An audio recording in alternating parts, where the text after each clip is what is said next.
Have you ever been in that place where your heart whispers, God, where are you? You've prayed, you've cried, you've tried to stay strong, but the silence has gone on so long that it almost sounds permanent. You start wondering, did he forget me? Did I do something wrong? Friends, you are not alone. Because sometimes heaven's silence doesn't mean absence.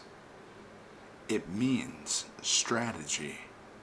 When it looks like nothing is happening, God is still moving pieces you cannot see. Think of it this way. Jesus had a close friend named Lazarus, a man he loved deeply. One day, word came, Lord, the one you love is sick. Everyone who heard assumed he'd just drop everything and run to help. But instead, Jesus waited 2 days. And by the time he arrived, Lazarus was gone. 4 days in the tomb. Now, can you imagine what that felt like? My goodness. Mary and Martha had watched their brother's body grow cold. They had hoped, they had prayed, and they also believed. And still, nothing. When Jesus finally showed up, Martha said through tears, Lord, if you had been here, my brother would not have died. Now, how many of us have prayed that same kind of prayer? God, if you'd arrived sooner, I wouldn't be in this mess. Or, if you'd opened that door, I wouldn't be in this pain. Now, Jesus didn't rebuke her. He didn't explain himself. He simply looked into her grief and said, your brother will rise again. Now, that's beautiful. And right there, in the middle of mourning, Jesus whispered resurrection.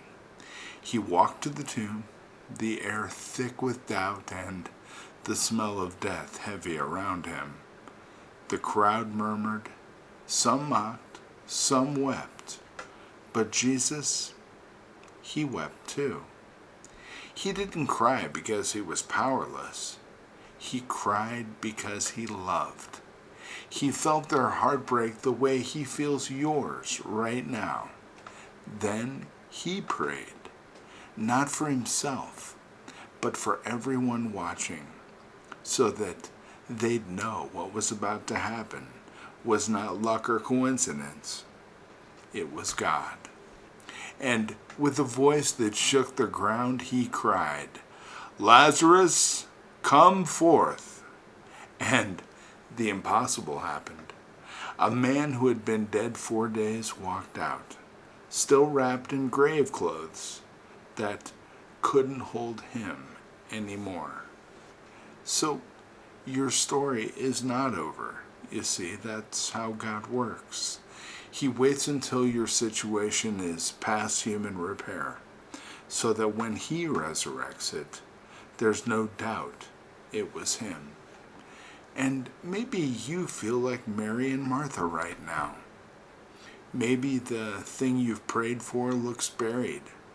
The dream, the relationship, the opportunity, gone. But what if the delay isn't a denial? What if it's divine timing? Because if Jesus had come sooner, Lazarus would have been healed, but the world would have missed the resurrection. You see, God is not late. He's deliberate. He's working in the waiting. I mean, we have no idea how many things in this world need to happen or change in order for our prayer to be answered. But as we know, with 8 billion people on this planet right now, to move things in a way where we get what we want, but don't directly impact what everybody else wants, God has a lot of maneuvering to do, and he has to do it with precision. You know, if you're standing in front of your own tomb, the place where you buried your hope, don't you dare walk away yet. Because your fourth day is when Jesus shows up. And when he comes, he doesn't just fix things, he revives them. He breathes life into what everyone else wrote off as finished. And how many times has that happened in your life already? If you look back over the course of all your major milestones, the big roadblocks, the things you never thought you were going to be able to get through, you got through them. And I guarantee you that the God who loves us helped you along the way. Because when he comes, he doesn't just fix things, he revives them. He breathes life into what everyone else wrote off as finished. And let me say it one more time. When he comes, he doesn't just fix things, he revives them. He breathes life into what everyone else wrote off as finished.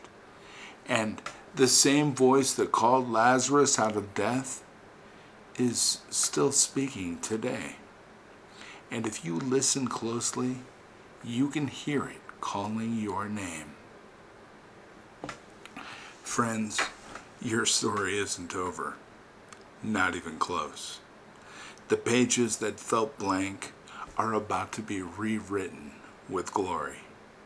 Every tear you cried watered the ground where your miracle will bloom. And every delay has been building your strength to carry the blessing that's coming.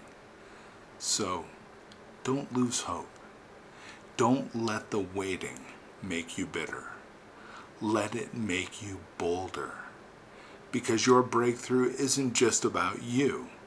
It's about everyone who will see your story and say, if God did it for them, he can do it for me. And if God's done it for me, my friends, he can most definitely do it for you. Remember, healing is beautiful, but resurrection changes everything. Hold on. The tomb won't be sealed much longer. And your breakthrough is coming. God bless you. Bye-bye.